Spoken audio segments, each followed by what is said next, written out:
हरे कृष्णा कृष्णा कृष्णा हरे हरे, हरे राम राम राम हरे हरे।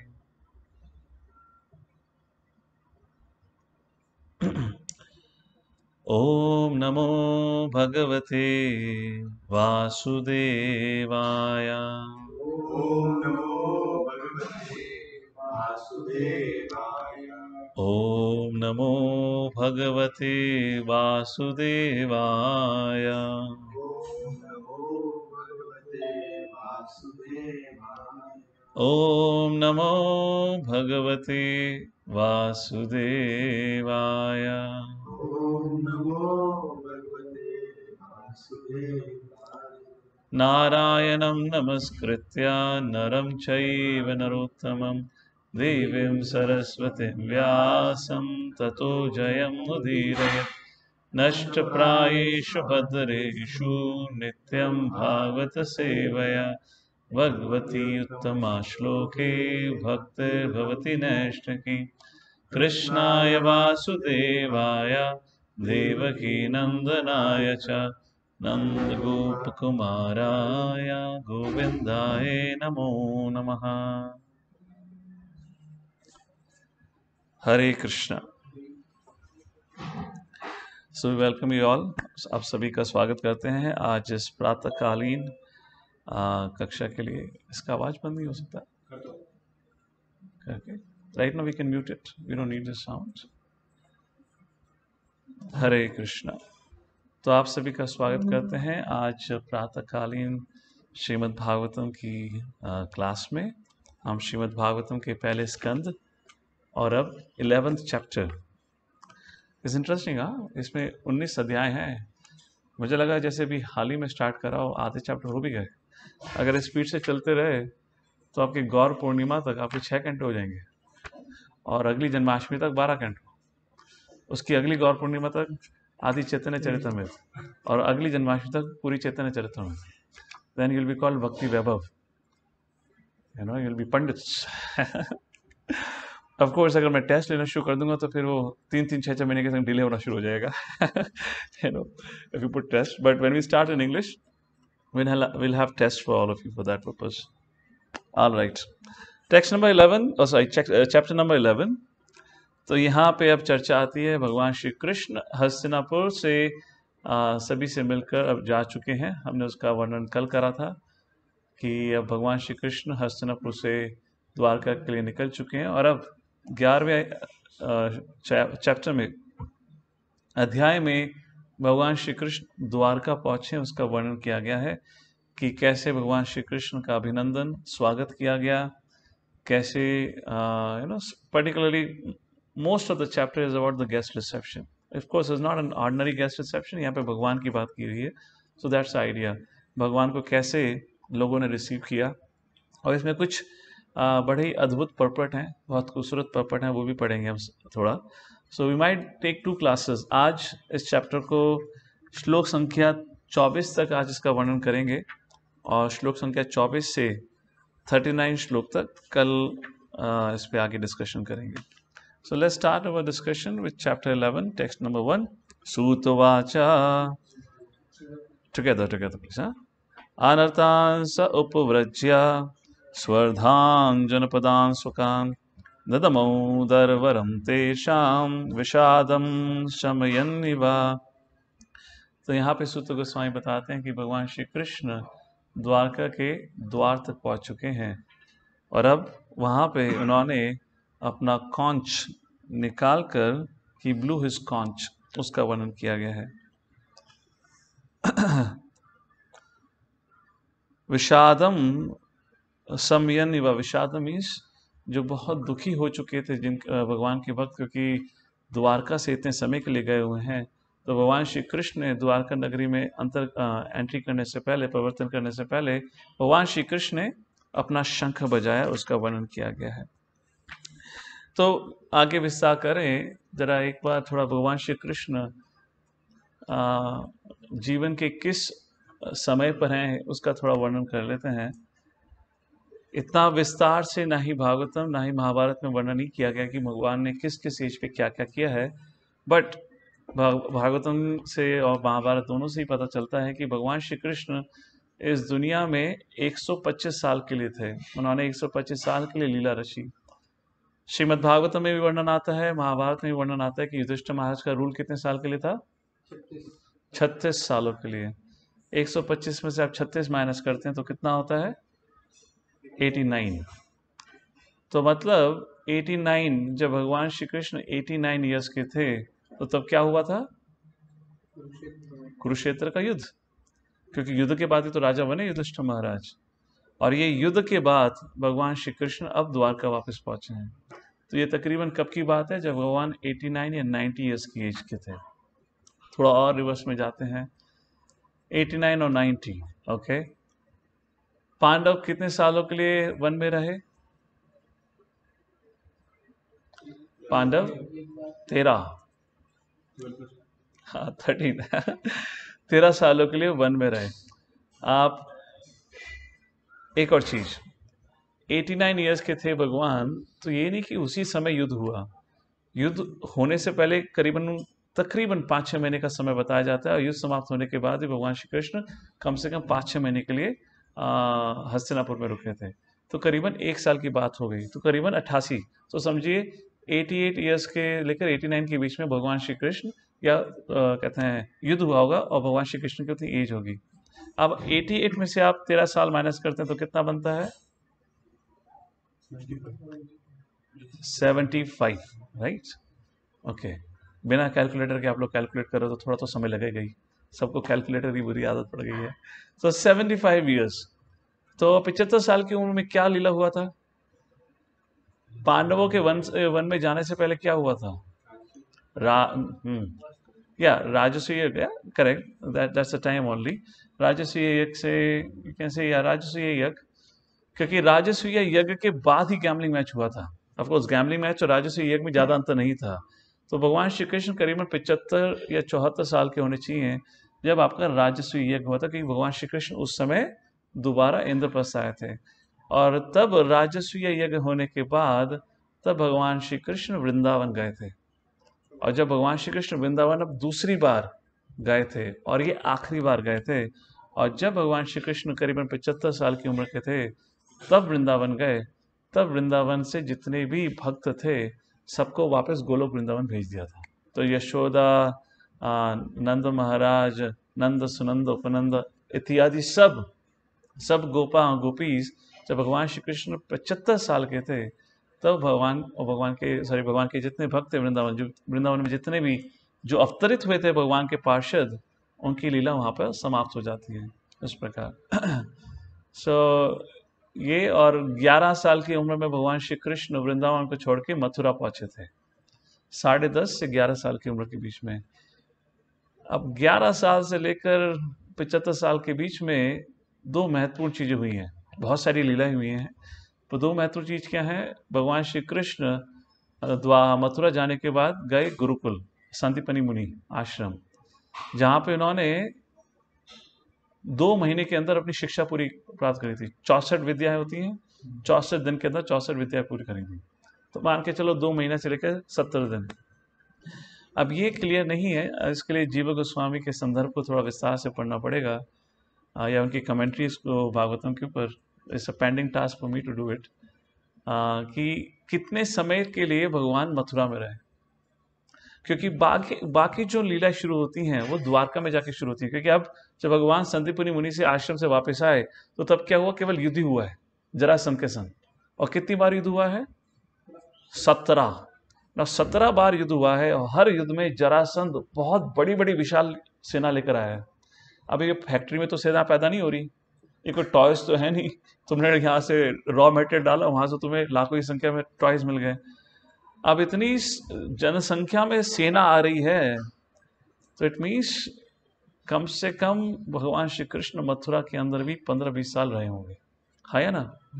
17 महायुद्ध जरासंध के संग, वो 18वां युद्ध था, 17वां युद्ध था, जिसमें 18वें युद्ध में भगवान श्री कृष्ण वहां से रणछोड़ के नाम से इसलिए पहचाने जाते हैं। तो 18 बार युद्ध कहां पे हुआ है? मथुरा में। और हर युद्ध में जरासंध बड़ी विशाल सेना लेकर आया है, यस और नो? तो कम से कम 18 साल तो होंगे ही ना, मिनिमम 18 ईयर्स। तो भगवान श्री कृष्ण 11 साल की उम्र में कंस के यहाँ गए, कंस का मथुरा गए, कंस का वध किया, फिर गुरुकुल इत्यादि, 12 साल हो गए। तो 12 + 18 30। तो 30 साल की उम्र के बाद कहा जाता है कि भगवान श्री कृष्ण कहाँ गए? द्वारका। और द्वारका में जाकर सबसे पहले क्या लीला रची द्वारका में? भगवान श्री कृष्ण द्वारका पहुंच के सबसे पहले लीला क्या रचते हैं? सबसे पहले हुई उनकी शादी। भाई 30 साल का हो गया व्यक्ति, माँ बाप को चिंता होगी नहीं होगी? तुम लोगों को तो बिल्कुल भी चिंता नहीं है, तो माँ बाप को कितनी चिंता होगी? बेटा 30 साल का हो गया है, तो तुम लोग चिंता मत करो, तुम्हारी उम्र अभी कम है। भगवान ने भी शादी लेट करी थी। तो करीबन 30 साल का था। तो द्वारका में जाके सबसे पहले लीला क्या रची? विवाह रुक्मिणी के संग। रुक्मिणी के संग विवाह होता है और उनका पुत्र कौन है? Pradyumna, right? Very interesting. I'll tell you one thing, very interesting fact.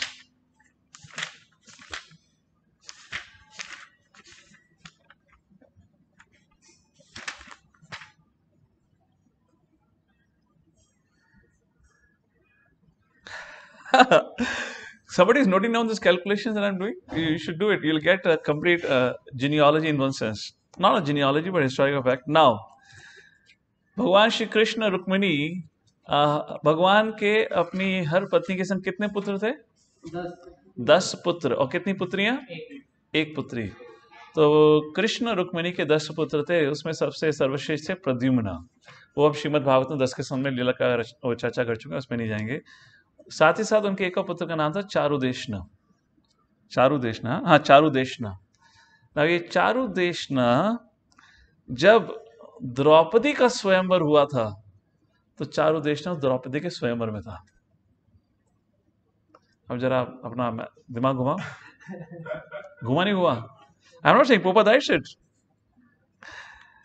This son of Charudeshna was present.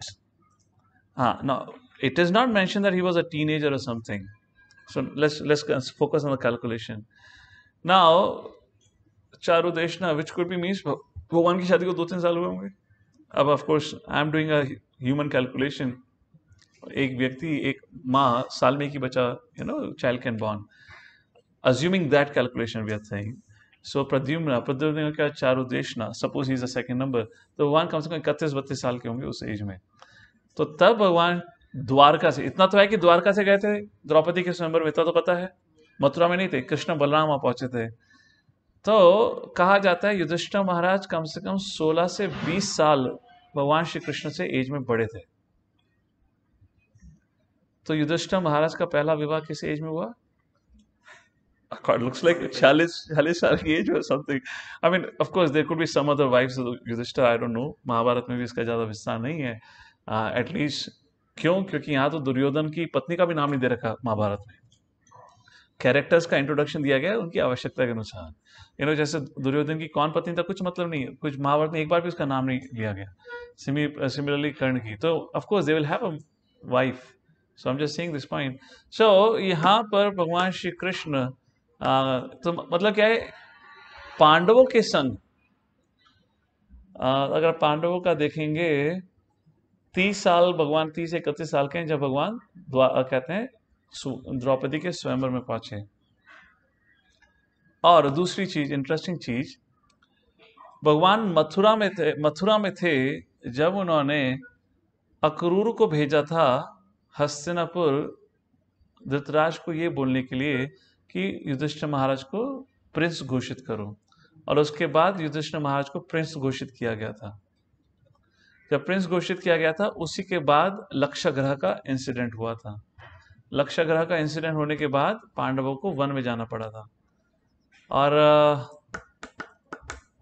अब ये एग्जैक्टली भगवान कितने उम्र के थे पता नहीं, पर करीबन 30 के आजू बाजू ही होना चाहिए, क्योंकि तभी उस उम्र में भगवान श्री कृष्ण द्वारका पहुंचे ना, उस हिसाब से।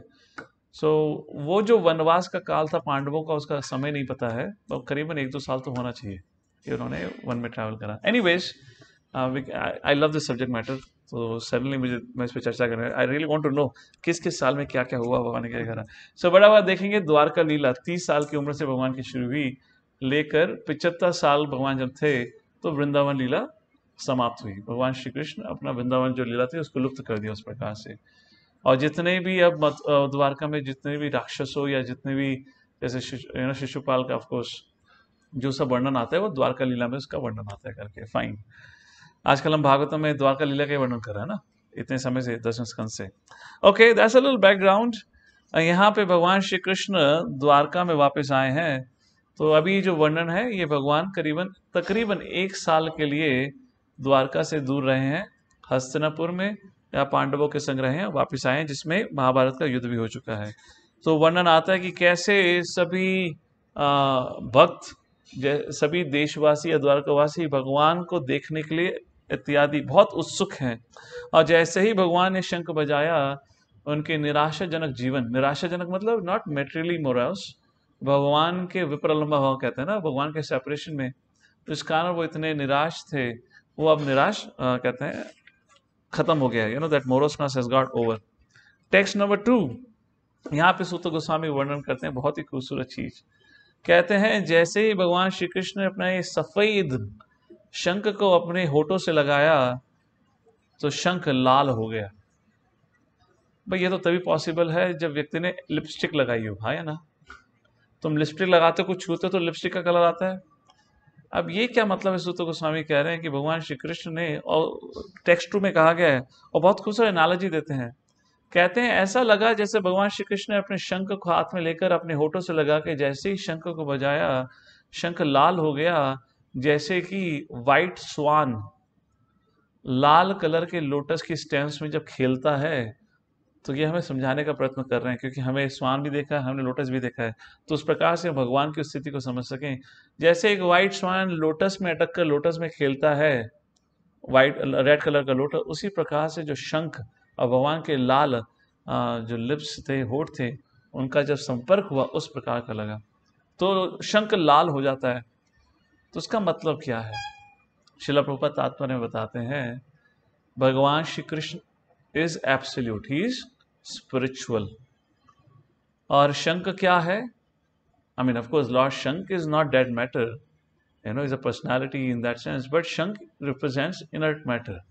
प्रभुपाद कहते हैं जैसे ही inert matter या inert consciousness, बद्ध जीव की जब चेतना भगवान के संपर्क में आती है तो स्पिरिचुअलाइज हो जाती है।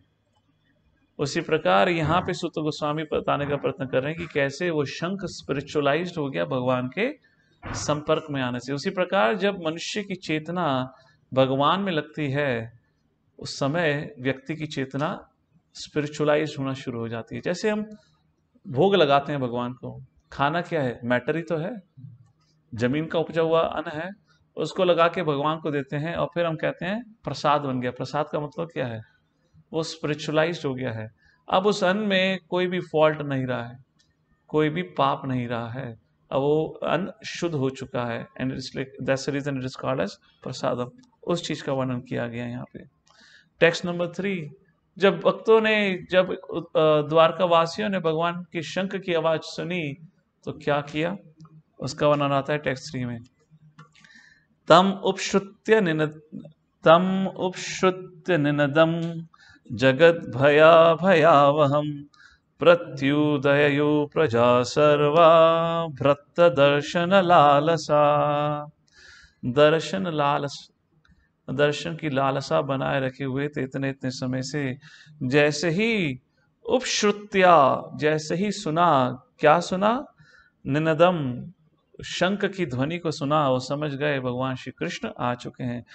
जगत भयावहम, वो शंख का ध्वनि जिससे भय भी डर जाए, जिससे दुश्मनों के हृदय में कंपन हो जाए, उसको सुना। जैसे ही सुना, प्रत्युदयु प्रजा सर्वा, प्रत्यु वो भगवान की तरफ दौड़े। उस प्रकार से जैसे ही द्वारका वासियों ने भगवान की शंख की ध्वनि को सुना, वो समझ गए कि भगवान आ चुके हैं, और दर्शन की लालसा से वो भगवान की तरफ भागते हुए गए। तो बहुत खूबसूरत पर्पट है जहां पे जो दूसरी लाइन कही गई, जगत भयावहम, भगवान के शंख की ध्वनि से जिससे भय भी डर जाए। तो प्रभुपाद तात्पर्य में लिखते हैं कि कैसे भगवान के शंख से निकली हुई ध्वनि और भगवान में कोई अंतर नहीं है। Lord is absolute. Absolute means everything is same. He is present entirely in everything that is in relation to him। तो प्रभुपाद कहते हैं इस दुनिया का इस भौतिक दुनिया के जो जीने का नियम है वो क्या है? आहार, निद्रा, भया, मैथुनम च। तो इन चारों चीज में प्रभुपाद लिखते हैं अपने तात्पर्य में सबसे ज्यादा जो लोग को दुखी करती है, जो चिंता ग्रसित करती है, वो है भय। आहार की इतनी चिंता नहीं रहती, निद्रा की चिंता नहीं रहती, वो तो कर ही लोगे आप। सबसे ज्यादा चिंता क्या रहती है? आहार को खोने की, निद्रा ना पाने की, और मैथुनम ना प्राप्त होने की। यस, ये भय जो है, मेरे इंटरेस्ट पूरा ना होने का जो भय लोगों को लगा रहता है, वो सबसे चिंताग्रस्त, वो सबसे बड़ा कारण है। और ये भय भगवान का नाम लेते ही, भगवान के संपर्क में आते ही ये भय खुद भयभीत होकर भाग जाता है। तो प्रभुपाद कहते हैं this is the glories of the chanting of the holy name. Holy names of the lord, भगवान के जो नाम है वो भगवान से विभिन्न है। तो जैसे ही भक्त भगवान के नाम लेता है, वो इस भय की परेशानी से ऊपर उठने लगता है। You all have that experience? You have changed a lot? अब दुनिया का इतना भय नहीं लगता। इंडिया पाकिस्तान का युद्ध कब हुआ, उसकी चिंता नहीं। इंडिया चाइना का प्रोडक्ट नहीं आएगा तो मेरा क्या होगा? How many of you are bothered? I guess if one category of people who really relished this COVID era, lockdown, was devotees. Yes or no? Hardly any anxiety. Din Raat they were hearing and singing the glories of the Lord. Yes or no? Anywhere you go, all our devotees, छोटा सा छोटा बच्चा भी online आके class दे रहा है आजकल, कीर्तन चल रहे हैं, सब कुछ, and everyone is so engaged। और आप इस भक्त समाज से थोड़ा सा बाहर निकलो, Do you find people are just talking about COVID, death, fear, क्या होगा, जॉब का क्या होगा, इकोनॉमी क्रैश हो गई है, मैं घूमने नहीं जा पा रहा हूँ? Yes or no? How many have that experience? Have you seen this? Even your parents, those who are not connected to the path of bhakti, this is what more or less is being done। अगर उनकी स्थिति है तो जो आज की current generation, उसकी स्थिति तो कितनी खराब होगी। So that's the point Prabhupada says, when we chant the holy names of the Lord, ये जो आहार, निद्रा, भय जो है, जो हमारे जीवन को हमेशा दुख पहुंचाता रहता है, वो एकदम से समाप्त हो जाता है जब हम भगवान की शरण लेते हैं। इसलिए प्रभुपाद कहते हैं we can take advantage of these sounds, means Hare Krishna mahamantra, and be free from all threatening problems of material existence. ये तात्पर्य का आखिरी लाइन था। और अभी कार्तिक महीना है, कार्तिक महीने में इससे अच्छा मौका नहीं है हमारे लिए कि हम हरिनाम का शरण लें और अधिक से अधिक हरिनाम करें।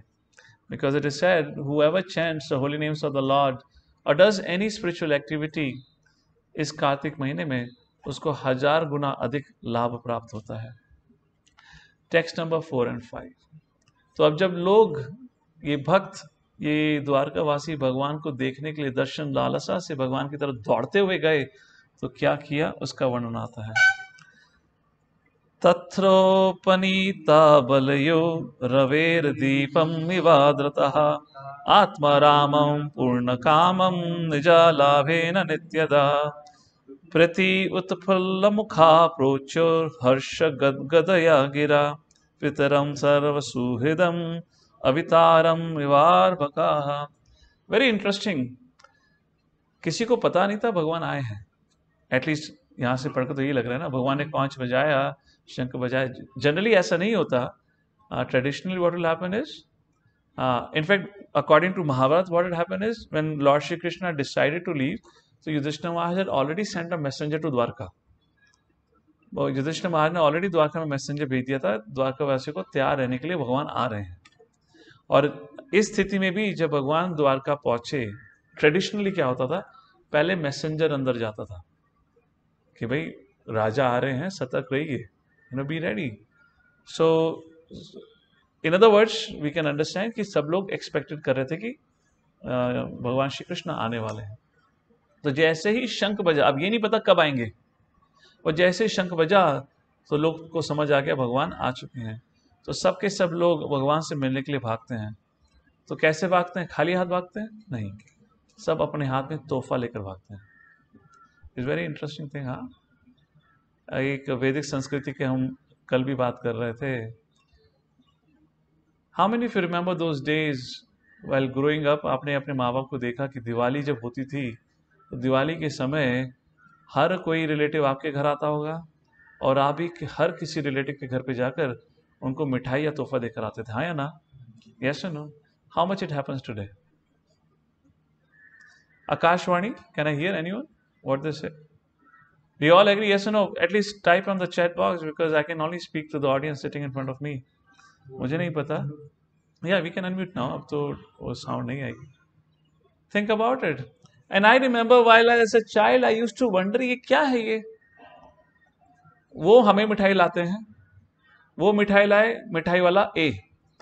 हम उसको मिठाई दे के आते हैं मिठाई वाला B से. तो यहां से मिठाई आई, वहां से मिठाई की, मतलब क्या है? इतना करना ही क्या है? अंत में हम ही बैठ के मिठाई खानी है। मैं ये सोचता था, अंत में हम ही बैठ के मिठाई खानी है, तो दुकान से लाकर खा लो ना, इतनी क्यों मेहनत करनी है? Did you ever thought like this? I used to think as a child, what is this going on? अब राउंड सर्कल में मिठाई घूम रही है, तो भैया आप मिठाई खुद मार्केट से लाके खा लो, क्यों दूसरों के घर में जाना है? But there is a culture. उसकी आवश्यकता क्या थी? That's my question to you. हम ऐसा क्यों करते थे? What was the purpose of this? कि आप जाकर त्योहार हो या किसी वरिष्ठ से मिलने जा रहे हो या किसी रिलेटिव से मिलने जा रहे हो। ये देखा है कभी भी आपके माँ बाप अगर किसी रिलेटिव के मिलने जाते होंगे तो हमेशा मिठाई या फल लेकर जाते थे, कभी खाली हाथ नहीं, नेवर। आज कितना होता है? आप लोग कितना करने वाले वो सोचो। ऑफ कोर्स आप लोग तो अब you are getting train in sanskriti. आज का समाज कितना करता है? Think about it. Is it sound working? So मेरा प्रश्न अब यहाँ पर ये है आप सभी से। So okay, I can interact with them but I will ask them this question. So this question for all of you are online and those who are sitting here. ऐसा क्यों होता था? इसकी क्या आवश्यकता थी हमारे संस्कृति में, ऐसे कल्चर में? Yes Abhishek, let's see somebody wants to speak online first. Anyone?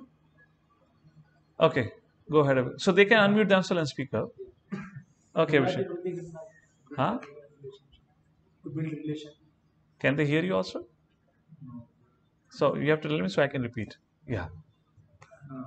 ददाति प्रति गृह्णाति, just to build a relationship. Yes. वो एक रिलेशनशिप अच्छा होता था। तोहफा देना किसको अच्छा नहीं लगता? और तोहफा पाना किसको अच्छा नहीं लगता? सॉरी, गलत बोल गया। तोहफा पाना किसको अच्छा नहीं लगता? तोहफा देने की तो आदत डालनी पड़ती है। सुशील रूपा गोस्वामी उपदेशामृत के 4 श्लोक में कहते हैं, प्रीति लक्षणम, प्रेम के रिश्ते के क्या लक्षण हैं? 6 लक्षण बताते हैं। किसी को पता है वो 6 लक्षण क्या है? ददाति प्रतिगृह्णाति। Yes yes, go head.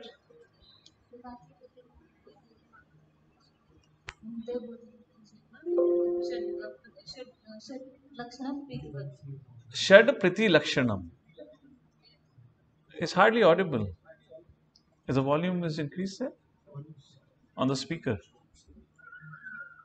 No, so wonderful shloka. What is the meaning of Hare the shloka? Krishna, am I audible? Yes. So what are the 6 Hare lakshan? Krishna. Yes, you are audible. What are the 6 lakshan? Okay, I just quoted the shloka. Like you take the gift, you give the gift. Dadati Pratigurnati Guhyamakhyatim. And you listen to them, and then you also share. Yes, your yes. things. ये हिंदी में कक्षा चल रही है, आप हिंदी में जवाब दे सकती हैं। अच्छा, हाँ, मतलब गिफ्ट देना, गिफ्ट लेना, फिर अपनी भावनाएं उनके साथ शेयर करना, उनकी भावनाएं सुनना। हाँ, प्रसाद देना और उनके यहाँ पे प्रसाद ऑनर करना। Yes. Yeah, I guess So that- this are the yes. ये इस प्रकार से एक लोगों के बीच में अच्छा रिलेशनशिप डेवलप होता है। ये क्या दर्शाता है? प्रीति लक्षणम। ये प्रेम के संबंध को दर्शाता है। इसलिए हमारी संस्कृति में हुआ करता था। आज ना ही तो आपका मॉडर्न एजुकेशन सिस्टम इन किसी भी चीज़ों के बारे में सिखाता है, हाँ या ना? और अगर बच्चों ने अपने माँ बाप को ये चीज़ करते हुए ना देखा हो तो सोचिए आगे जाके दुनिया कितनी इम्पर्सनल होने वाली है। लोग सिर्फ अपना, तो इन अदर वर्ड्स आज का समाज अधिक से अधिक सेल्फिश होता जा रहा है, हाँ या ना? लोग हर चीज़ में पूछते हैं मेरा क्या, जब करने की बात आती है तो बहुत मुश्किल पड़ जाता है। तो यहाँ पर इस समय जितने द्वारकावासी बाहर भागते गए हैं, सब अपने हाथ में तोहफा लेकर गए हैं। भगवान आए हैं, भगवान से मिलने जा रहे हैं, हम भगवान से मिलने जा रहे हैं तो उनको कुछ देना चाहिए. When you give, then only you can receive ना. Yes or no? जब आपने देना ही नहीं सीखा तो आपको दूसरे देंगे क्या? Unless you give, how can you expect? अगर हम यही सोचते हैं कि हमें सिर्फ मिलना चाहिए, यहां तक कि गुरु शिष्य की रिलेशनशिप में भी नहीं है. हाँ है ना? Yes. तद विधि प्रणिपातेन परिप्रश्नेन सेव्य. प्रश्न पूछ रहा है ना, पहले सेवा कर. When you do a service, then Guru will give you the answer to your question. It's not a hard and fast rule like that, but तभी उन प्रश्नों के जवाब से आपको आप पे उसका असर पड़ेगा. So there is always this give and take relationship established. 3rd chapter Bhagavad Gita में भगवान क्या कहते हैं? मैंने यज्ञ एस्टैब्लिश करा है, सैक्रिफाइस. क्या? ताकि जो जीव जंतु जो पृथ्वी पे रहते हैं वो देवताओं के द्वारा दी हुई सारी आवश्यकताओं के प्रति आभार प्रकट करते हुए यज्ञ कर सकें. तो अनेक प्रकार के यज्ञ बताए गए हैं जहां देवताओं को उस यज्ञ का फल अर्पण किया जाता है. उस यज्ञ के फल से प्रसन्न होकर वो देवता आपको आपकी सारी रिक्वायरमेंट की चीजों को प्रोवाइड करेंगे. और अंत में जाके भगवान कहते हैं कि उसकी आवश्यकता नहीं है, आप मेरी भक्ति करिए. But system is established. आज लोग मंदिर जाते हैं, कितने लोग मंदिर में भगवान से मिलने के लिए जाते हैं, कितने लोग कुछ लेकर जाते हैं. आई हैव सीन जो एल्डरली लोग हैं, दे ऑलवेज ब्रिंग. बच्चे जो आज का यंग कपल है या जो यंग लोग हैं, उनमें इस चीज की सभ्यता बिल्कुल नहीं रह गई है. वो ऐसे जाते हैं जब पार्क में टहलने जा रहे हो, सामने कोई खड़ा हुआ, हाँ सर क्या हाल चाल है, बस बढ़िया, ठीक है, निकल गए. There is no culture. तो रिलेशनशिप कहाँ अच्छी बनेगी? And that is what we discuss here कि सब भगवान से मिलने के लिए गए. और यहाँ पे श्लोक में कहा गया है, सुत गोस्वामी कहते हैं, क्या भगवान को तोहफे की आवश्यकता है? बिल्कुल भी आवश्यकता नहीं है. क्यों? आत्मारामम पूर्ण कामम. वो आत्माराम है, उनकी कोई इच्छा ही नहीं है जिसकी इच्छा के लिए दूसरे पर निर्भर करते हो. तो फिर भी हम भगवान से मिलने जाएं, हमें भगवान के लिए हमेशा कुछ ना कुछ लेकर जाना चाहिए. और यहाँ पे उसका कंपैरिजन किया गया है, जैसे कि कोई व्यक्ति सूर्य देवता की पूजा करते समय उनको लैंप ऑफर करता है. वो जो लैंप की जो अग्नि है वो कहाँ से आई है? सूर्य देवता को तो रिप्रेजेंट कर रही है. उन्हीं की किरणों को उनको अर्पण करना, बट उसी से ही पूजा होती है. तो ये नहीं सोचना कि मैं भगवान को क्या दे सकता हूँ, हम क्या देंगे, तो कुछ नहीं देना चाहिए, तो मैं अपने पास ही रखता हूँ क्योंकि भगवान के पास सब कुछ है. That's not the right understanding. So that is the point being explained in this 4th and 5th. अब आगे चर्चा आती है 6 से 10वें श्लोक तक कि कैसे द्वारकावासी भगवान को संबोधित करते हुए उनका गुणगान करते हैं. टेक्स्ट नंबर 6 में कहते हैं, हे प्रभु, you are the supreme personality of god. आप तो सर्वश्रेष्ठ परमेश्वर भगवान है, परम भगवान. हम नाथ समयते नाथ सदांगरी पंकजम, हम आपके चरणों की शरण लेते हैं. वृंचा वैरंच्या सुरेंद्र वंदितम इस प्रार्थना. कौन आपकी प्रार्थना करते हैं, आराधना करते हैं? वृंचा मतलब ब्रह्मा, वैरंच्या मतलब 4 कुमार, सुरेंद्र राजाओं के, देवों के राज इंद्र, सब आपकी आराधना करते हैं. परायणम क्षेमम इच्छताम परम, आप सभी के शेल्टर है, मतलब आश्रयदाता हैं, आप सबके आश्रयदाता हैं. न यत्र काला प्रभवेत परह प्रभु, और कभी भी आप काल के प्रभाव में नहीं आते. Text number 7, very very very important verse. भवाय नस्त्वं भव विश्व भावना, तमेव माता सुहृत्पति पिता.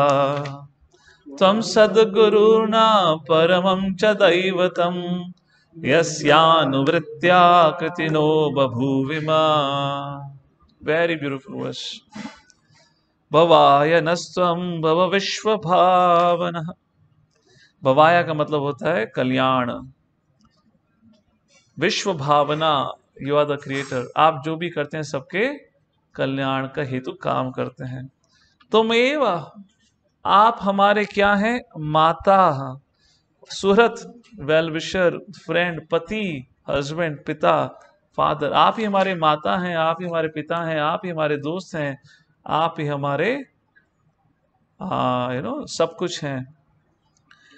त्वम सदगुरुर, आप ही हमारे गुरु हैं, ना परमम च दैवतम, यू नो यस्यानुवृत्त्या कृतिनो भवुमिमा, आप ही हमारे लिए सब कुछ है और हम आपके द्वारा दी हुई आज्ञा का पालन करेंगे तो हमारा जीवन भी सफल होगा। यस्यानुवृत्त्या, अनु अनु का मतलब होता है टू फॉलो, कृतिनो, कृतिने का मतलब कृति, कृति मतलब सफलता। अगर हम आपके द्वारा दिए हुए आज्ञा का पालन करते हैं तो हमारा जीवन सफल होगा। So very interesting point the Dwarka वासीज are making here. They are saying कि जो भी भगवान श्री कृष्ण के द्वारा दिए हुए मार्ग, उनके द्वारा दी हुई इंस्ट्रक्शंस का पालन करता है तो व्यक्ति का जीवन सही मात्रा में और निश्चय ही सफल होगा। कैसे? क्योंकि भगवान श्री कृष्ण हम सबके माता और पिता हैं। जैसे कि उदाहरण के रूप में आप देखें, और let me ask a question, how many of you remember, आपको कितने लोगों को कोई एक ऐसा इंसिडेंट याद है आपके अपने बचपन से जहां आपके माता पिता ने आपको कुछ इंस्ट्रक्शन दी हो, एडवाइस दी हो, आपको अच्छी लगी हो ना लगी हो दूर की बात है, वो दूसरी बात है, बट आज आप जब अपने कहते हैं पास्ट के बारे में सोचते हैं और तो ध्यान में आता है कि अच्छा हुआ मैंने अपने माता पिता की बात को माना, अगर वो आगे का पालन नहीं करता तो मेरा तो सर्वनाश हो जाता। How many of you could remember this incident? Yes और नो? हमें शायद समझ ना आ रहा उस समय, हमने उसके प्रति बहुत रिवोल्ट भी करा हो कि नहीं नहीं ऐसा नहीं होता, ये करेंगे वो करेंगे। जैसे सबसे महत्वपूर्ण चीज जो अधिकतर माता पिता कहते थे, जब अंतिम परीक्षाएं होती थी तो हम लोग जिनको खेलना पसंद था, बच्चों को खेलना पसंद होता है, हम सब खेलने के लिए जाना चाहते थे, तो उस समय माता पिता ने कहा नहीं बेटा, एग्जाम के बाद बड़ा कष्ट पहुंचता था, मूवी मत देखो, बड़ा कष्ट पहुंचता था, वीडियो गेम मत खेलो, बहुत कष्ट पहुंचता था। पर क्योंकि हमने उस आज्ञा का पालन करा, चाहे फोर्सफुली करा हो, वे आज कहीं पर हैं उसके कारण। तो उसी प्रकार यहाँ पे श्रीला प्रभुपाद तात्पर्य बताते हैं कि भगवान श्री कृष्ण ममई वांस जीवलोक जीवभूता सनातना, वो सबके माता पिता हैं, तो वो जो भी कुछ करते हैं वो जीव के कल्याण के लिए है। इसलिए जीवात्मा को बिना पूछे, बिना अपने लॉजिक को लगाए भगवान की आज्ञा का पालन करना चाहिए। आप लॉजिक भी लगाना है, लगाइए, कोई फर्क नहीं पड़ता। कई पर इतना है कि कई बार हमें सब चीजें समझ नहीं आती, हमें समझ नहीं आए तो इसलिए आज्ञा का पालन ना करना सही नहीं है। जैसे कि कुछ बुद्धिमान लोग होते हैं जो मांसाहार होते हैं, तो उनसे कहा जाए कि आप मांसाहार छोड़ दीजिए, आप वेजिटेरियन डाइट लीजिए, तो उनका एक स्टैंडर्ड रिप्लाई होता है, क्या भाई पेड़ पौधों के अंदर भी तो जीवन होता है, तो आप उनसे फल लेते हो तो उनको भी तो मारते हो, तो हम जानवरों को मारते हैं, गलत क्या है? आप भी मार रहे हो, हम भी मार रहे हैं। There are hundreds of ways that you can tell him, proven that is a fool, but still he would not agree. वो अपना लॉजिक पे अटका हुआ है, सोच के नहीं। what does a doctor says? भगवान भी नहीं तो एक डॉक्टर क्या कहता है? जब भी कोई पैंडेमिक होता है सबसे पहले मास्क की चीजों को बंद किया जाता है, यस और नो? सबसे पहले नॉन वेजिटेरियन डाइट को बंद करा जाता है। कोई आज तक ऐसी बीमारी हुई हो जहां पे दुनिया भर में अनाउंस हो गया शाकाहारी खाना बंद कर दो, पैंडेमिक हो गया शाकाहारी की वजह से? कभी हुआ है आज तक? Not even a single incident. और भगवान साफ साफ कहते हैं भगवद गीता में, पत्रम पुष्पम फलम तोयम यो मे भक्त्या प्रयच्छति। और ये नहीं तो तीसरे अध्याय में कहते हैं कि वेजिटेरियन डाइट ही खाना चाहिए। पर क्योंकि लोग भगवान की कही हुई बातों को नहीं मानते, इसलिए जैसे कि छोटा बच्चा या एक लड़का या लड़की अगर माँ बाप की बात को उल्लंघन करते हुए अपने जीवन में कुछ करता है तो उसको दुख भोगना पड़ता है। इसी कारणवश आज पूरी दुनिया दुख भोग रही है, क्योंकि भगवान की बताई हुई बातों को का पालन नहीं करते। Text number 8। अब द्वारकावासी कहते हैं, प्रभु आपका दर्शन कितना दुर्लभ है। उस प्रकार से भगवान का वो गुणगान कहते हैं अहो सनात भवता समायद्वयम् त्रैविष्टपानम् अपि दूरदर्शनम् प्रेमास्मिता स्निग्ध निरीक्षणानम् पश्येम रूपम् तव सर्व सौभगम्। सौभाग्य, सर्व सौभाग्य, आपके दर्शन लेना, आपके चेहरों के दर्शन लेना, आपकी ग्लांसेस, आपकी स्माइल के दर्शन लेना, कितना कितना भाग्यशाली, ये बहुत दुर्लभ है। तो प्रश्न बनता है, जैसे कि भगवद गीता के 11वें अध्याय में जब भगवान विराट रूप दिखाते हैं, विराट रूप दिखाने के बाद भगवान कहते हैं अर्जुन को, अर्जुन जो मैं विराट रूप दिखा रहा हूं ये बहुत अद्भुत है और ये हर कोई व्यक्ति नहीं देख सकता, तुम पहले व्यक्ति हो जो इस पूरे भव्य रूप का दर्शन ले रहे हो, ये इतना दुर्लभ दर्शन है। उस दुर्लभ दर्शन को दिखाने के बाद जब भगवान श्री कृष्ण फिर नारायण का रूप लेते हैं और फिर 2 हैंडेड फ्रॉम कृष्णा का रूप लेते हैं, तो भगवान कहते हैं जो अब मैं तुम्हें 2 हैंडेड रूप दिखा रहा हूं वो सबसे अधिक दुर्लभ है। तो प्रश्न बनता है, द्वारका वासियों को इतनी आसानी से सबसे दुर्लभ दर्शन कैसे प्राप्त हो रहा था? प्रश्न क्लियर है? द्वारका वासियों को जो सबसे दुर्लभ दर्शन है भगवान का, 2 हैंडेड फॉर्म, वो दर्शन कैसे प्राप्त हो रहा था इतनी आसानी से? 30 साल की उम्र से लेकर कम से कम 125 साल, सारा समय भगवान ने कहाँ बिताया? द्वारका में। इतना समय तो ब्रजवासियों के संग भी नहीं बिताया। तो ऐसा क्या था द्वारका वासियों का? ऑफकोर्स ब्रजवासियों के संग ये समय बिताया, कुछ भी समय बिताया तो उनको दर्शन तो मिले ना। तो द्वारका वासी हो, मथुरा वासी हो, वृंदावन वासी हो, उनका क्या ऐसी काबिलियत थी जिस कारणवश उनको भगवान के इतने दुर्लभ दर्शन का लाभ प्राप्त हुआ, कृपा प्राप्त हुई? एनीथिंग?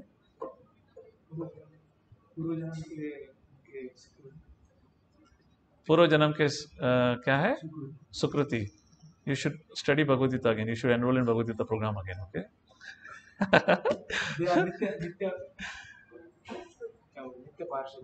यस।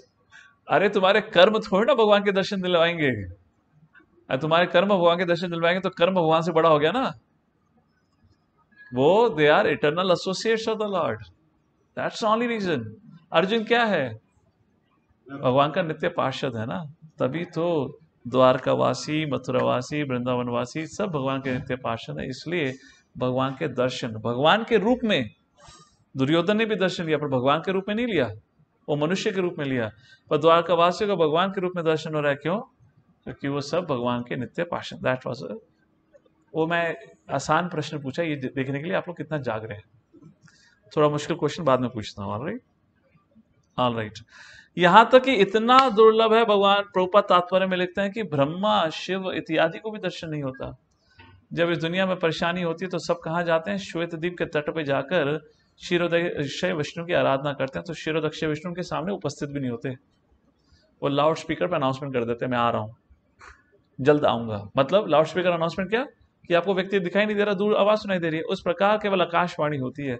उस प्रकार प्रभुपाद तात्पर्य में कहते हैं कि देखो द्वारकावासियों की क्या काबिलियत थी, वो शुद्ध भक्त थे, वो क्वालिफिकेशन थी। Text number 9। अब यहाँ पे ये भगवान से कहते हैं, हे प्रभु क्यों छोड़ के जाते हो? आपके विरह में हमें जिया नहीं जाता, एक एक पल बहुत बहुत मुश्किल से बीतता है, कृपा करके हमें छोड़ के मत जाया करिए। ऐसी प्रार्थना किसने करी है? सबने करी है, और ऐसी प्रार्थना हम डेली दोहराते हैं। शिक्षास्त्र का, यस, डेली दोहराते हैं शिक्षास्त्र का। कौन सा श्लोक है?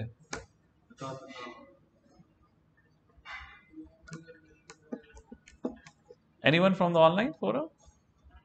शिक्षाष्टक में यही प्रार्थना है, प्रभु आपका सेपरेशन बहुत ही मुश्किल है। नो, वो तो झापा वाला है। युगायितम निमेषेण चाक्षुषा प्रावृशायितम शून्यायितम जगत सर्वम गोविंद विरहेण में। विरहेण में गोविंद के विरह, सेम प्रार्थना यहाँ पर, सेम चीज टेक्स्ट 9 में कहा गया है। और ये सभी भक्त, ये इंडिकेशन है उनके शुद्ध भक्त का, शुद्ध भक्ति का। अपने को है नहीं, फर्क नहीं पड़ता, राइट? इन अदर वर्ड्स, ठीक है भगवान के दर्शन हो गए, नहीं हुए तो क्या है, गॉट द पॉइंट ना। पर यहाँ पे प्रभु आप चले जाते हो, हमसे जिया नहीं जाता। विरहना में वही चैतन्य महाप्रभु ने मूड दर्शा है। टेक्स्ट नंबर 10 में भी वही सेम मूड का आगे वर्णन रहता है। ठीक है, मैं पर्पट स्किप कर गया। Anyways beautiful purports. Text number 10 में तो कहते हैं प्रभु आप हमें छोड़ के मत जाया करिए क्योंकि आपके बिना हम जी नहीं सकते। और फिर भगवान उनकी प्रार्थनाओं को एक्नॉलेज करते हुए, एक्सेप्ट करते हुए अब द्वारका में परिवर्तित राइट, एंट्री करना, प्रवेश करते हैं। सॉरी, परिवर्तित क्या होता है? मतलब ट्रांसफॉर्म, नो नॉट ट्रांसफॉर्म, प्रवेश करते हैं। I meant that way. Okay, text number 11। Text number 11 और 12 में वर्णन आता है कि कैसे ये जो द्वारका है, टेक्स्ट नंबर 11 में वर्णन आता है। पहले टेक्स्ट में बताया गया है कि ये जो द्वारका है कैसे वृष्णियों के द्वारा इसकी संरक्षण होता है। एंड दे ऑल वर, यहाँ पे जो द्वारका वासी हैं, जो वृष्णिज हैं, उनका गुणगान किया गया है कि वो सब भगवान जितने ही पावरफुल हैं। अब टेक्स्ट नंबर 12 से आगे वर्णन आता है, 12 से लेकर 15वें श्लोक तक, किस प्रकार से भगवान को अभिनंदन, उनका आदर सम्मान करने के लिए किस प्रकार से पूरे द्वारका शहर को डेकोरेट कर दिया गया था। Text number 12। सर्वर्तु सर्व विभवा पुण्य वृक्षालताशमहे उद्यानोपवनारामे व्रता पद्माकरश्रियम। द्वारका की जो सिटी थी उसको पूर्ण रूप से ढक दिया गया था एक प्रकार से। यहाँ पे इस श्लोक के अंदर वर्णन आता है कि द्वारका सिटी कैसी थी, उस सिटी का वर्णन आता है। द्वारका सिटी दिखती कैसी थी, तो आज उस सिटी का वर्णन किया गया है। ये बहुत खूबसूरत पर्पट भी है। So let me give you a summary and then will read the purport. तो यहाँ बताया गया है सिटी प्लानिंग के बारे में। वैदिक काल में सिटी प्लानिंग कैसे होती थी, किस प्रकार से द्वारका सिटी का निर्माण हुआ था, उसमें कैसे फ्लावर गार्डन्स, पार्क्स और लेक, उन सबको बनाया गया था, और किस प्रकार से एक वो अद्भुत नगरी थी। और प्रभुपाद अपने तात्पर्य में उस द्वारका का कंपैरिजन आज के बनाए हुए आधुनिक शहरों से करते हैं कि आप देखिए उसका क्या कंपैरिजन है। और आप इन दोनों के कंपैरिजन को सुन के पढ़िए और सुनिए और खुद बताइए क्या जो आज का शहर है जिसके प्रति लोगों का इतना आकर्षण हो गया है, मैं न्यूयॉर्क सिटी जाऊंगा, मैं पेरिस जाऊंगा, मैं लॉस एंजलिस जाऊंगा, उसका और इस वर्णन से कंपैरिजन करिए। प्रभुपाद कहते हैं आज सिर्फ सब आर्टिफिशियल हो गया है। पहले नेचुरल चीज़ों को ब्यूटीफुल कहा जाता था, आज क्या नेचुरल है? आज हम लोग सीमेंट के पहाड़ में रहते हैं, सीमेंट की गुफा में। हम भी गुफा में हैं, पर सीमेंट की गुफा में। यहाँ पे भी पहाड़ है, 25-25 मंजिला लंबा पहाड़ है। क्या है? ब्लू रिज सोसाइटी, सीमेंट का पहाड़ है। हाँ, है ना। तो प्रभुपाद बताते हैं इस तात्पर्य में कैसे जो खूबसूरती होती है वो भगवान के द्वारा नेचर्स के जो गिफ्ट्स हैं उसमें खूबसूरती होती है। आप में से कितने लोगों को अगर मौका दिया जाए कि आपका घर एक बहुत खूबसूरत तालाब, कहते हैं लेक को, लेक के पास हो, उस लेक में बहुत झील के पास हो, उसमें बहुत खूबसूरत कमल के फूल खिले हों, और वहाँ पे स्वान, बत्तखें इत्यादि पक्षियाँ आया करते हैं, और उस लेक के आसपास बहुत खूबसूरत वन है, उस वन में तोते हैं, मोर है, और उस वन के पास में आपका घोंसला है मतलब आपका घर है। तो how many of you would like to have a house there and wherever you are staying right now? Those who are listening online can say yes or no. I'll request our host to tell me what they're saying. कितने लोग ऐसी जगह पे अपना घर पसंद करेंगे जहां घर के पीछे ही अच्छा खासा हरियाली हो, ग्रीनरी अराउंड? कोई है बोलेगा नहीं प्रभु जी बिल्कुल नहीं, मुझे तो कंक्रीट जंगल ही पसंद है। यस ना, so I mean I have been told that all of you are saying yes. तो जो ये शहर की खूबसूरती कुछ नहीं है, और प्रभुपाद उस चीज का वर्णन तात्पर्य में करते हैं। तो अभी समय हो रहा है तो तात्पर्य नहीं पढ़ पाएंगे। Please do read the पर्पट। आपका शहर के प्रति जो भी आकर्षण है वो पर्पट खत्म कर देगा ये आप सबका मन करेगा नहीं चलो let's go and live among the nature. Text number 13, 14 and 15 30 श्लोक को करके आज सारांश करेंगे, ये समय समाप्त होने वाला है। टेक्स्ट नंबर 13, अब वर्णन आता है भगवान को रिसीव करने के लिए किस प्रकार से ऑलरेडी जो खूबसूरत नगरी है द्वारका, उसको और कैसे डेकोरेट किया हुआ है। गोपुर द्वार मार्गेषु कृतकौटुकतोरणां चित्रध्वजा पाटाकाग्रेर पताकाग्रेर अन्तः प्रतिहताप्तमाम् अन्तः प्रतिहत आतपाम. Okay, I'll have to read it in English. करके मैं इंग्लिश में ट्रांसलेशन पढ़ देता हूँ.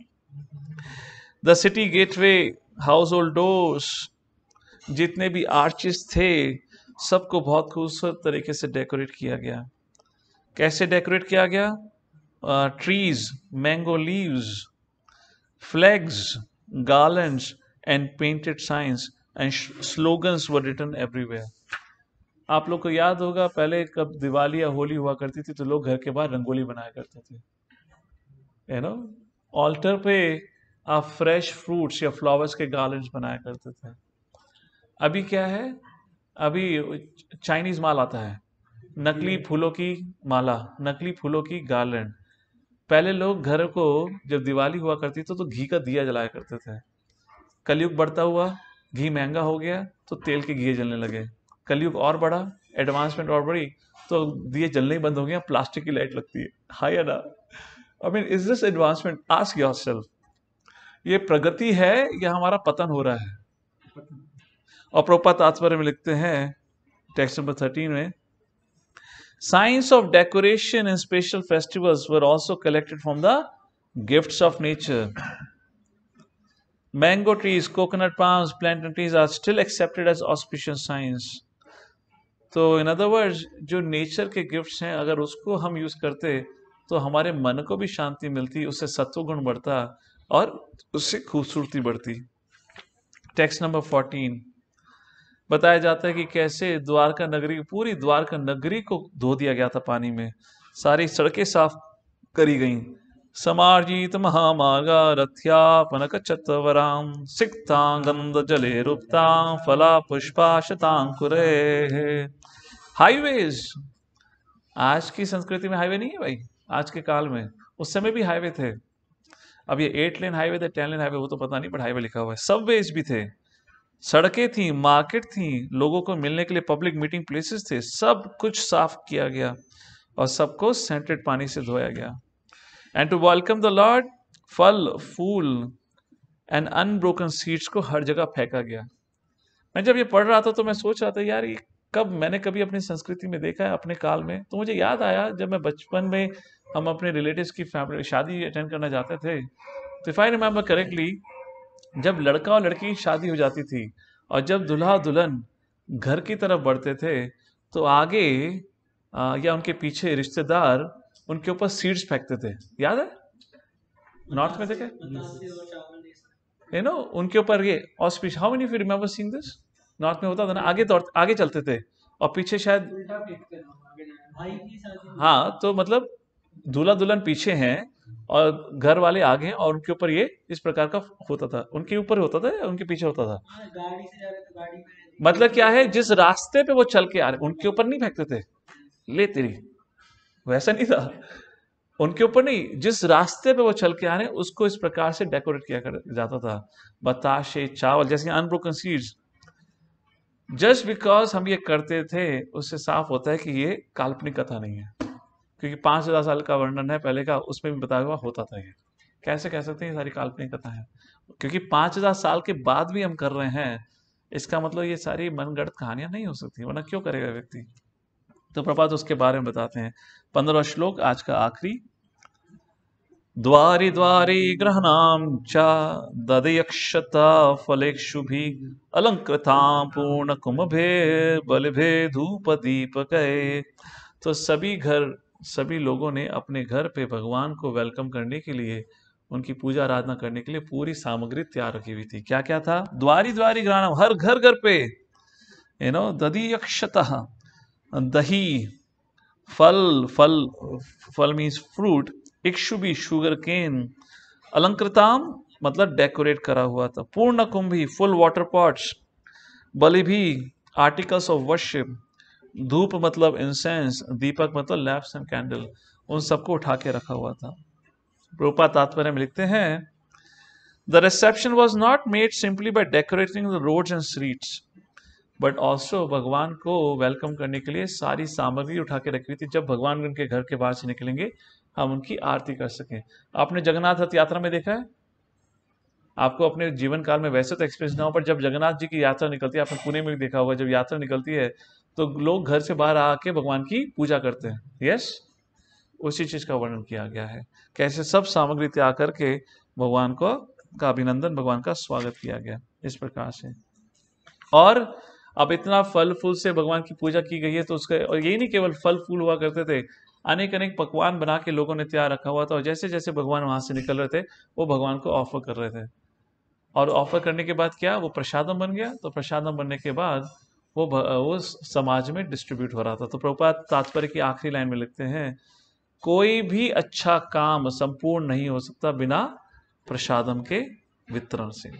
इस प्रकार यहाँ पे इस चीज का वर्णन होता है।